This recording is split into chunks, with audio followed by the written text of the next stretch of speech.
Koiné from the studio. Hi, this is Jason Jasperson from Koiné Worship Media, and this is Koiné from the studio. I'd like to show you a little bit of a process today for a painting that I've been working on. This is a painting that goes to our wood scroll series. The wood scroll series is a set of slides that are intended for congregations to use.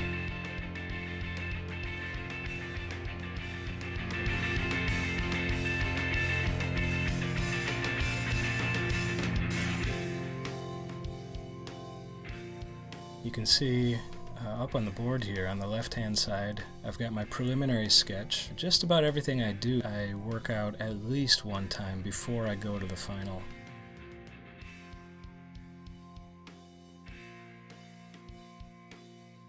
Take a look at this. I'll put my finger on the head of Jesus there, and that helps me find my vanishing points. So I'm imagining this is a single point perspective, and the vanishing point happens to be right on the head of Jesus. So there are a couple places in this composition where the perspective just leads our eye back to that focal point, back to Jesus. I'm using a Japanese method here. This is mulberry paper. It's very absorbent, and a couple different brushes. And you see I use the brush in different ways. Sometimes I lay in a very wet paint, and that kind of bleeds and soaks. And other times I'll use the brush very dry, and you get this scratchy effect.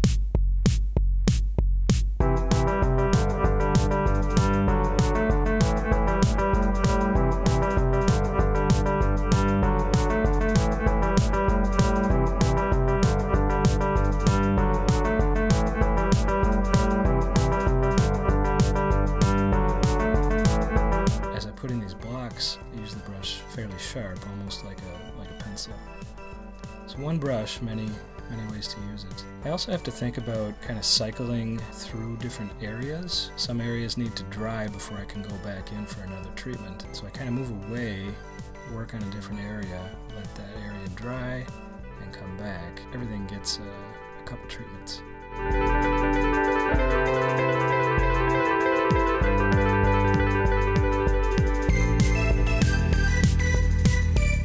See these palm branches over the top of the wall. I'm trying to set up a moment here, kind of a solitary moment for Jesus as he knowingly marches toward Calvary. These palm branches are kind of a little foreshadowing, like a hint of what hasn't yet started, but surely will.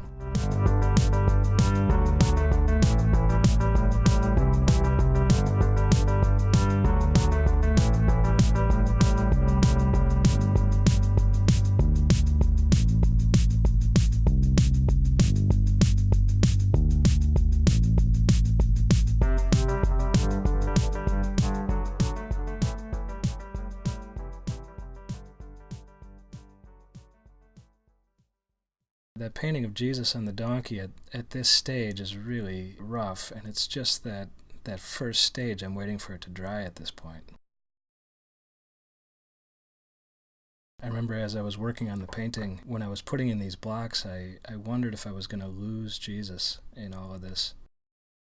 There's another way to use the brush, kind of a gradient method. So this whole process is kind of a balancing act of how much detail goes in what areas to kind of draw your attention to certain places. So now I'm going back in and adding some more contrast and tightening up that focal point a little bit.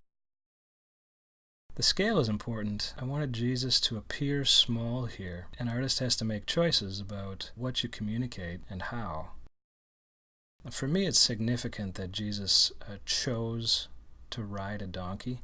There's actually a historical precedent for this, especially in the Roman Empire. Leaders would ride into a city, and depending on the kind of animal that they're riding, that was a nonverbal communication. It's kind of like body language with a horse. If the general was riding a war horse, he was there for battle. He was there for conquest.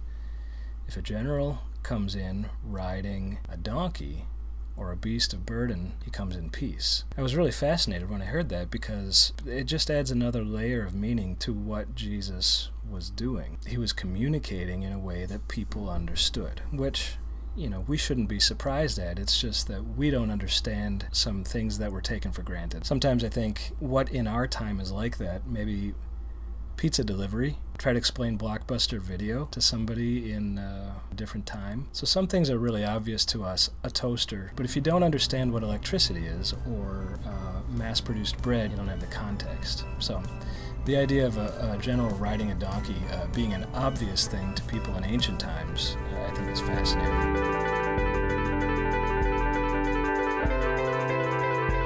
Another thing I'm doing here intentionally is, I mentioned earlier, Jesus is relatively small, and he's surrounded by kind of a grand scale. And that's kind of a disguise that God uses throughout Scripture. He uses people and events that seem insignificant. We like a lot of pomp and circumstance. We like the Super Bowl halftime show to tell us that something's important because it's big and loud and flashy. This isn't necessarily the way that God communicates, although you do have Mount Sinai, and you do have examples of big and loud, because God is certainly capable, but he chooses to veil himself.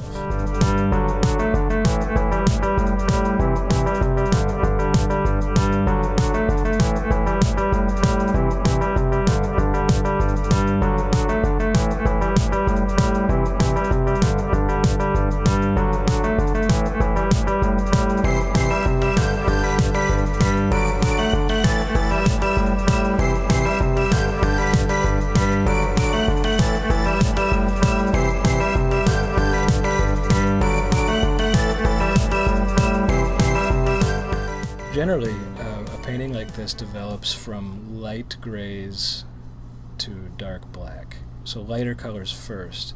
So right now I'm getting into the end stages of this painting and, finally adding in some of the dark. Because this process, this medium called sumie, it's a one-way street. You can only go darker. You have to be careful about how you proceed.